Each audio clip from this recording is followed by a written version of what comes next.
घरों का सेंसस होगा और दूसरा जो है हमारा किसान मरदमशुमारी जिसको कहते हैं, जनगणना जिसको कहते हैं, वो होने वाला है। अब ये फायदा इसका क्या है, नुकसान क्या है?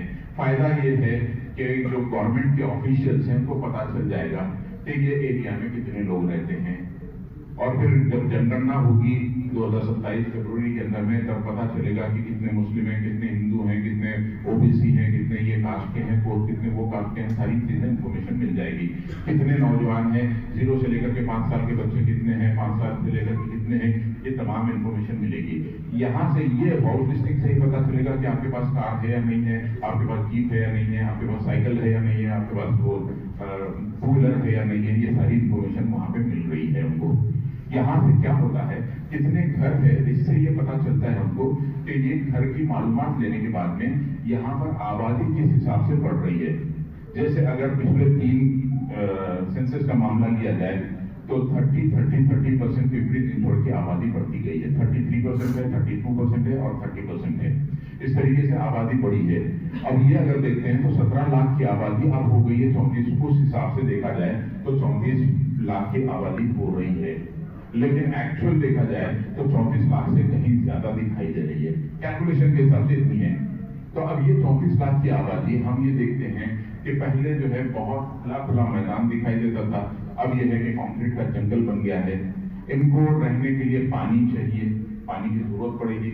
पानी अब भी उतना ही मिल रहा है जितना 10 साल पहले मिला करता था।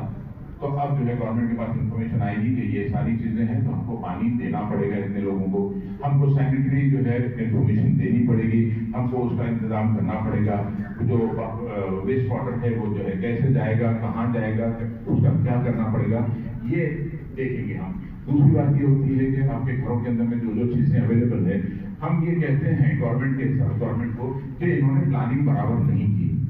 हम अगर डाटा नहीं देंगे तो प्लानिंग कैसे करेंगे? वो हमको डाटा देना जरूरी हो जाता है। वो डाटा के लिए करोड़ों रुपये वो खर्च कर रहे हैं डाटा निकालने के लिए। लोगों को तकरीबन सिर्फ महाराष्ट्र के अंदर में 1.25 लाख लोगों को जो है अपॉइंट किया गया है ये काम डाटा निकालने के लिए। वो घरों पे आएंगे, घरों पे आकर के आपका इंफॉर्मेशन लेंगे और फिर लोगों को देंगे। ये किसको फायदेमंद है? गवर्नमेंट के लिए फायदेमंद है, पॉलिसी मेकर के लिए फायदेमंद है।